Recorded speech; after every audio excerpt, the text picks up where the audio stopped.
Okay, so RIIS, in collaboration with the Kenya Space Agency, has been working, supported by the UKID and the RISA Fund specifically, to do an innovation ecosystem review and roadmap development. We kind of broke this down into several, phases of a project. So we start with an ecosystem maturity assessment, which was happening simultaneously with stakeholder engagement, which will then move into a co-design workshop, and then finally a design of a roadmap with interventions in a short, medium, and long term. Some of the desired goals is to ensure that we increase awareness of space-based solutions and applications, not only between businesses themselves, but also businesses and entrepreneurs and innovators, and also with government. We'd like to increase the number of startups, entrepreneurs, and innovators as well into the ecosystem. And through the stakeholder engagement, we're mapping the ecosystem and mapping the landscape of stakeholders, and the co-design workshop, where we bring all these stakeholders together and start to see where the synergies lie and where the interventions that fit according to the different nodes of the ecosystem can be developed going forward. When trying to understand the maturity of the Kenyan space innovation ecosystem, we're looking at a couple of things in the ecosystem that feed into the more holistic maturity of the ecosystem. One of those is building human capital. Another is access to finance. Another one is called the innovation culture, networking assets, and equitable and social inclusion. I think a second key thing that we're looking at is, with lack of a better word, destroying the silos in the ecosystem. All this activity from academia, from funders, from startups, from the regulator themselves, KSA, is now being viewed in one network, and they're all working collaboratively and growing that.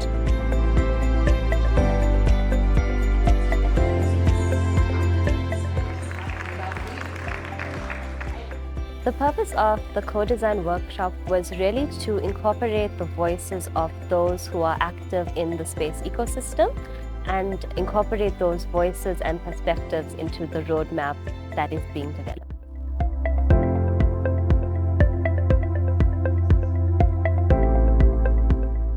The stakeholders at the workshop ranged everywhere from industry actors to startups to university students to county governments, and we saw about 40 to 50 people in the room bringing forth their ideas, ideating, co-creating, and just having good general discussions. So exactly, we want to be able to use them beyond this.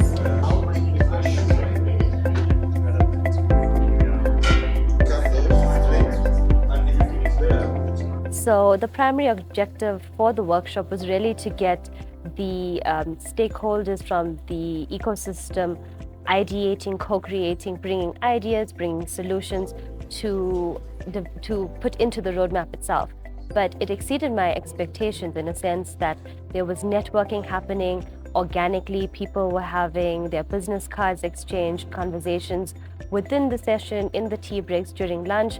So it was really that part that exceeded my expectations because it brought together those who are active in the ecosystem. That's on capacity building. There's one on partnerships and collaborations, one on the formal setting. So the next steps after the co-design workshop is really for the team to take back these ideas, have a look at these possible ideas, interventions, solutions, categorize them and see how we can develop them and incorporate them into the roadmap. I think it's between the two. I think it's between research, innovation.